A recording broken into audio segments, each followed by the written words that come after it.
They're the thin blue line, holding back the night, with a badge of honor and a heart full of fight. Hello everyone and welcome to the Blue Line Gang Exposed podcast. My name is Taylor.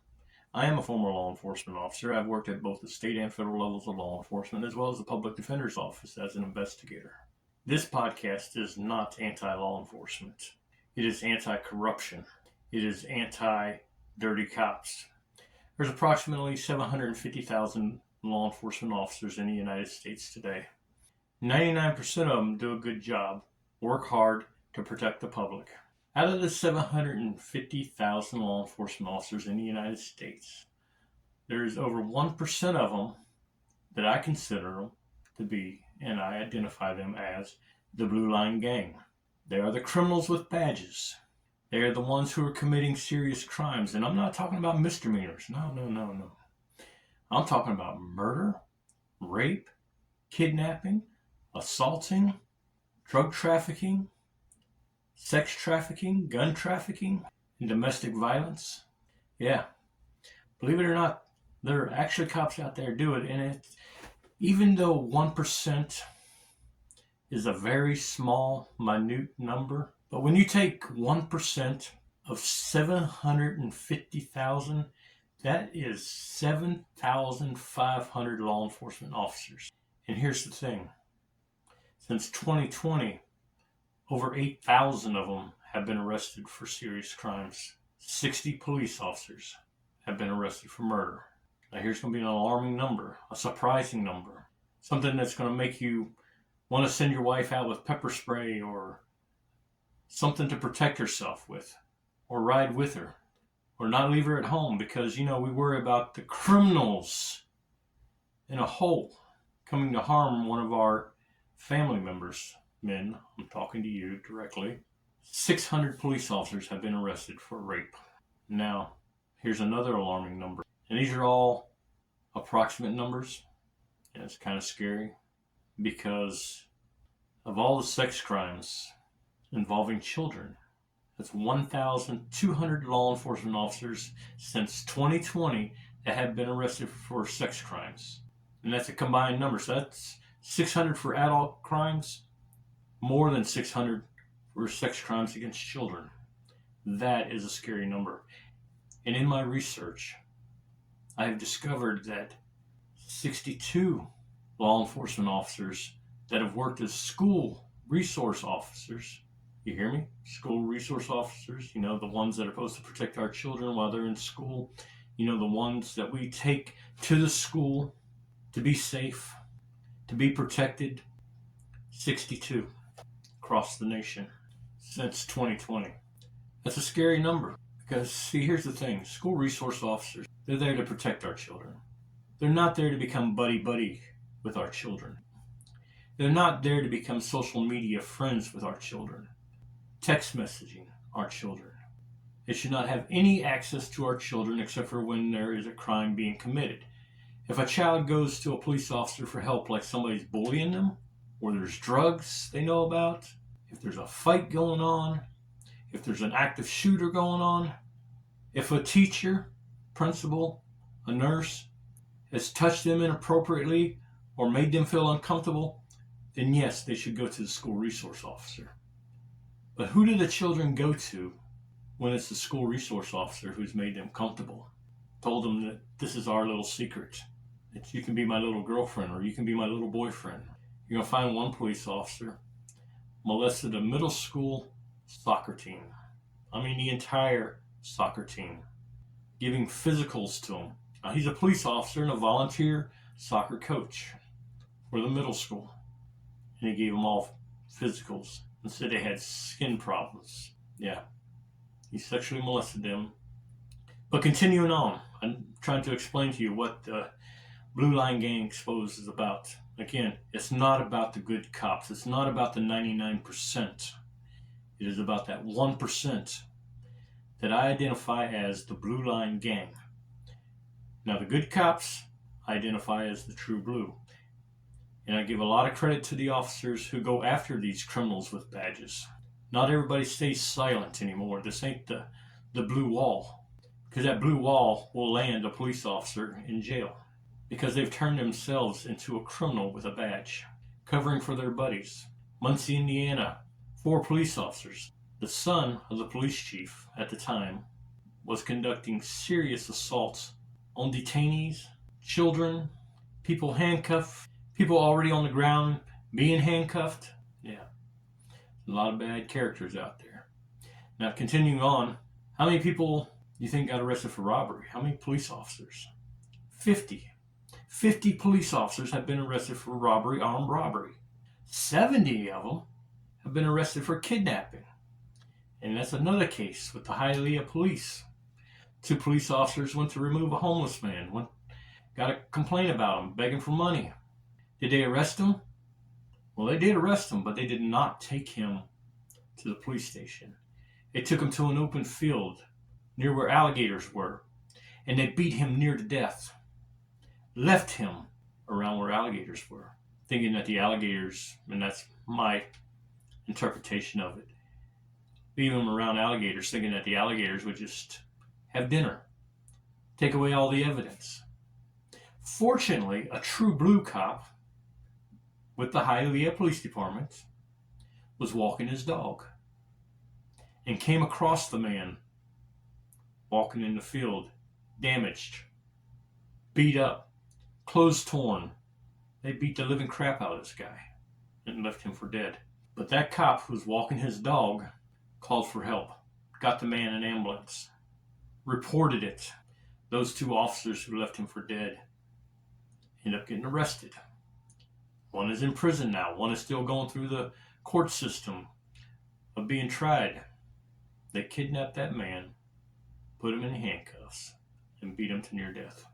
Assaults on people, detainees, arrestees, adults, children. Here comes the big number. 3,500. Tell me there are not criminals with badges. Okay, we have drug traffickers. We had a whole big organization down in the South where a couple of sheriffs got arrested. Several police officers got arrested for drug trafficking, working for a cartel out of Mexico. 200 police officers were arrested for drug trafficking since 2020. And this ain't just men police officers. This is women police officers included. Sex trafficking of adults, 20. Sex trafficking of children, 30. Gun trafficking, 40.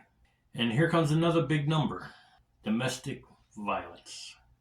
In other words, assaulting a family member, a person that lives with you, whether it's a husband or a wife or a domestic partner, however you want to define it, person that you're supposed to love and care for and take care of and be with and protect. When you're the predator who takes your aggression out on your partner. And I understand law enforcement is a very stressful job in a lot of ways. It's a great job. I loved it. But some of the things that you see out there will change your mind on society. I mean, when you come up on a house where a child has been abused and dead because of the shaking, couldn't take the crying no more. Instead of walking away and taking a deep breath and let the child scream, they couldn't handle it, so they shake the baby to death. Snaps their little neck that hasn't formed yet. And parents, you got to understand something. When you have a child, that crying is good for them. I mean, there's a cry for hunger, and you'll notice the difference.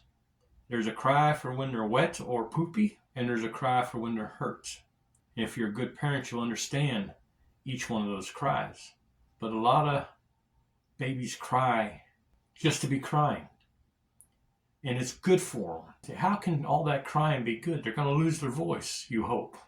If you're a person that can't handle all that crying, it builds their lungs. It puts oxygen into their lungs. It helps them become the person that you want them to be as they get older. And letting them cry is okay too. You don't have to pick them up every time they cry. It helps them build their own independence on themselves. Now, I'm not saying don't pick them up every time, but I'm saying it's okay to let them cry. They're not hurt, they're not hungry, they're not dirty, poopy or wet. It's okay. Let them cry. But don't pick up the child and shake them to death. Don't beat on them. Don't smack them around because you can't handle it and you want them to stop. Because I'll tell you, smacking them around is not going to make them stop crying. But it might kill them. And that's the hardest thing, not only on you when it happens, it's the hardest thing on the police officers too. Because they take all that stress home with them.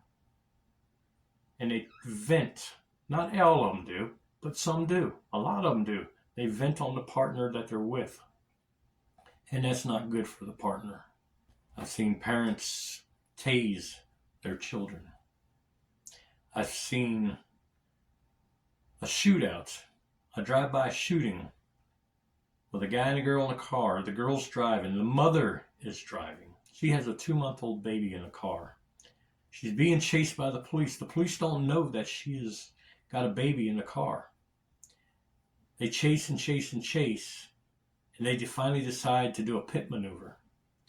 The car flips over upside down. The 2 adults get out. No real injury. Don't need to go to the hospital. But there's a 2-month-old baby inside the car that just flipped over. Not only is it stress to the parents, but in this case, it wasn't. They're more worried about getting the baby to a family member once they got arrested. But this 2-month-old baby, fortunately, was strapped in the car seat properly. So it did not get any injuries either. But the police officer about gave himself a heart attack once he realized there's a 2-month-old baby in a car. And they're running around shooting people. What if the people that they were shooting at decided to shoot back and hit that little baby? Some people just don't make sense. But again, I'm telling you this because the stress can be very high for a police officer.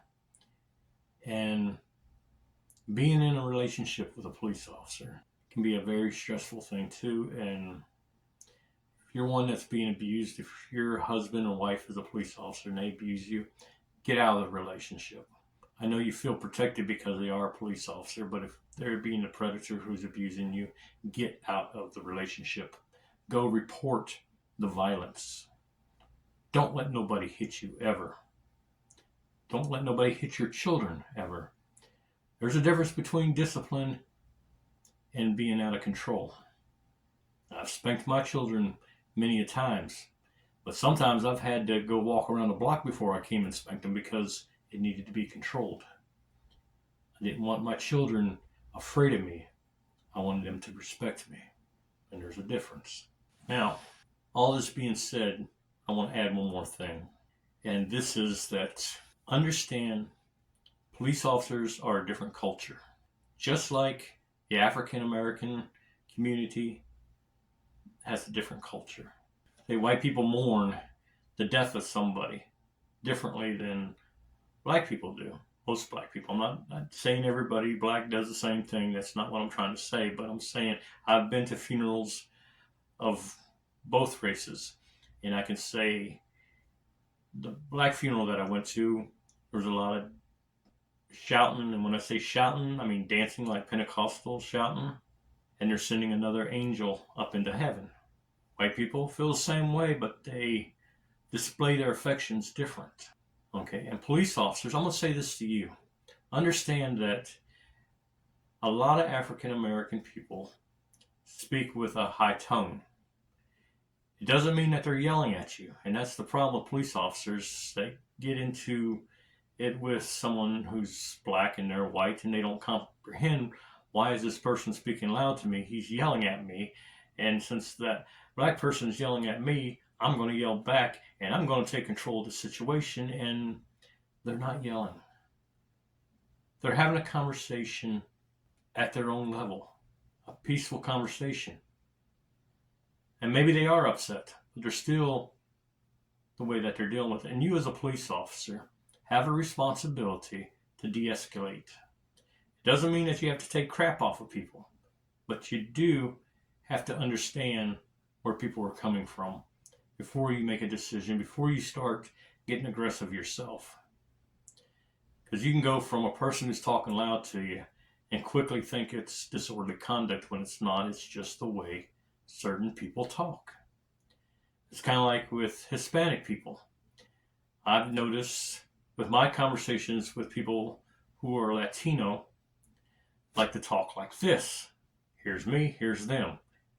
Me, I'm like, I'm over here. Let me stay over here. You stay where you're at. I don't want you up on me. And when you're dealing with a suspect, you definitely don't want them up on you.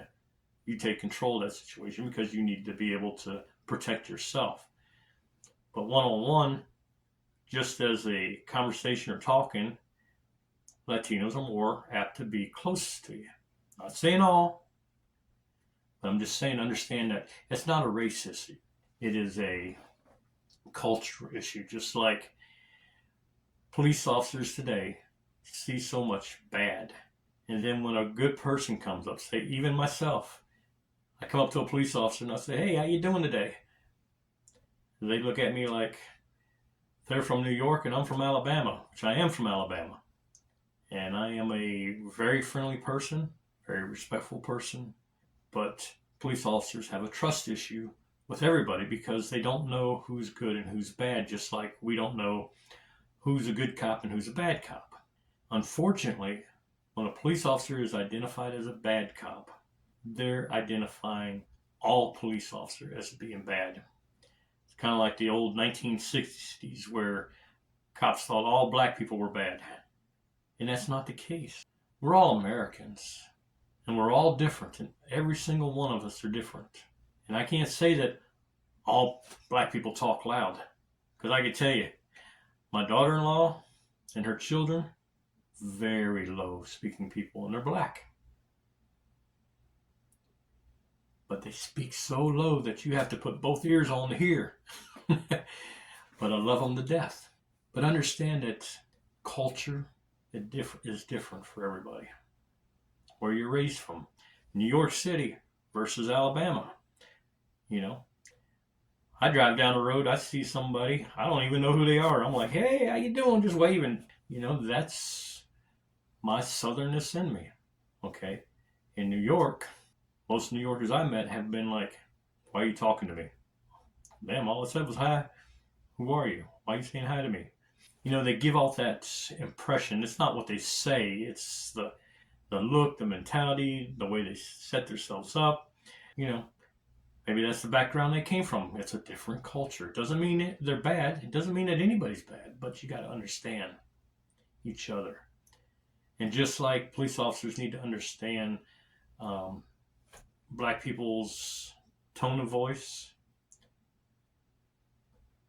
black people got to understand cops' tone of voice.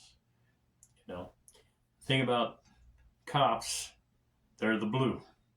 They're the blue people. I don't care if they're dark skin, light skin, white, Hispanic, Cuban. Their name is Muhammad. I mean, they are a brotherhood. When I say brotherhood, I'm identifying both male and female that stick together for the most part. And they have their own culture and way of doing things. And they think they got to be in control of everything. But if you're not a suspect of a criminal act, they have no control over you, and you need to realize that. And the best thing you can do when you encounter a law enforcement officer dealing with a traffic ticket, a possible criminal act, get your phone out and record. Now, I'm not talking about bystanders and First Amendment auditors, but when you have a conversation with a police officer that deals with you might be in trouble, record everything. That is your evidence. They can't turn it off. They can't take it away from you.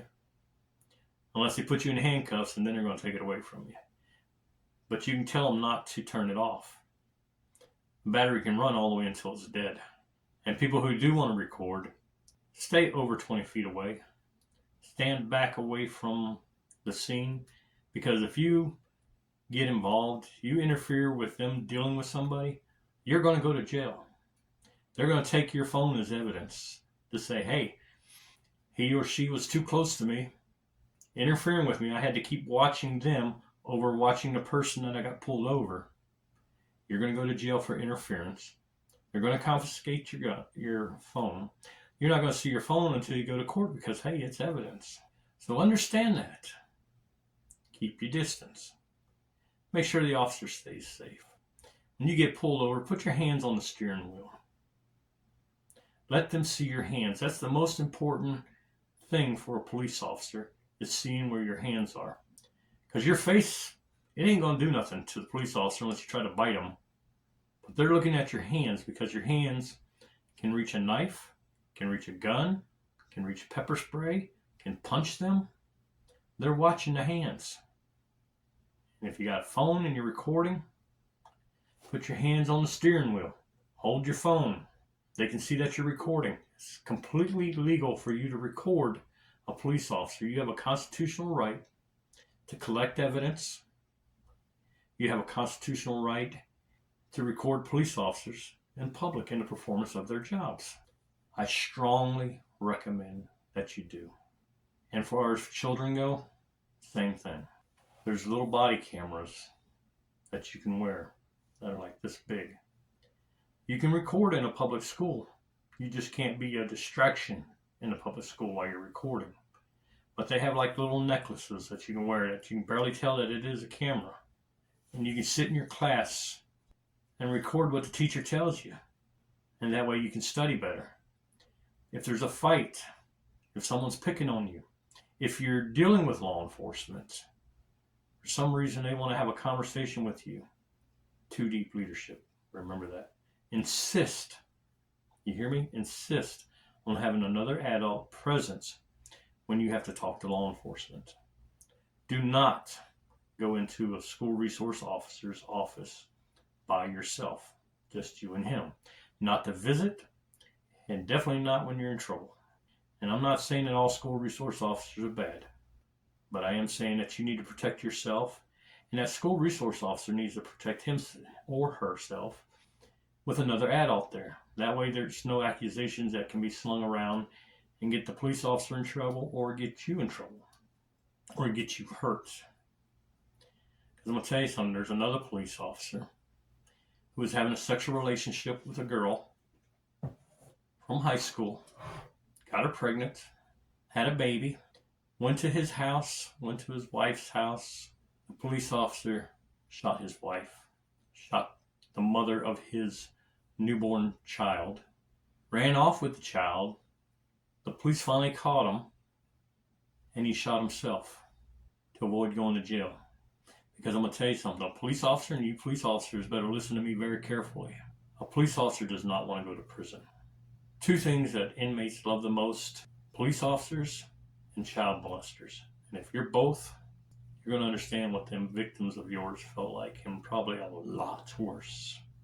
Because you may not have beat up your person, but I can tell you, the guards, when you go to the reception center, they call out your name and they call out your crime. And you're in there with about 100 people while they're doing it.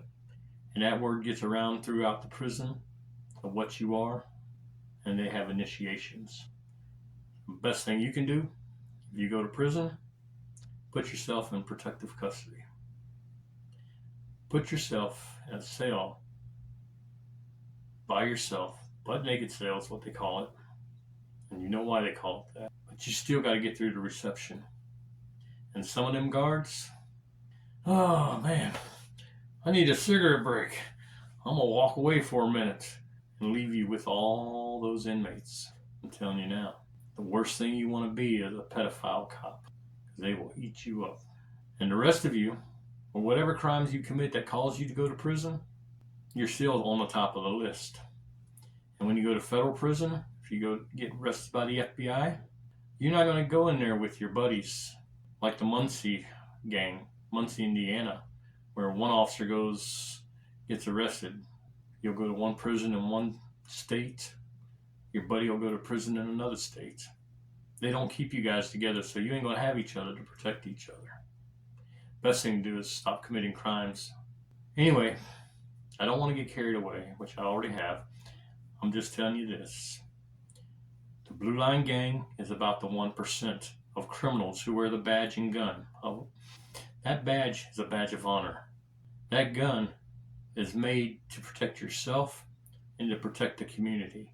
It is not a badge of threat, and it is not a gun to convince somebody to do something. And this is the Blue Line Gang Exposed podcast. Thank you for listening. I look forward to all your likes and subscribes. Please do like and subscribe. It'll really help my channel out and get it out there, because you're going to get the opportunity to see all these different police officers who have committed all these types of crimes. So please do hit like and subscribe. They're the thin blue line, holding back the night, with a badge of honor and a heart full of fight, risking it all to keep our world safe and sound for the men and women who stand their ground. Here's to the heroes who keep evil at bay.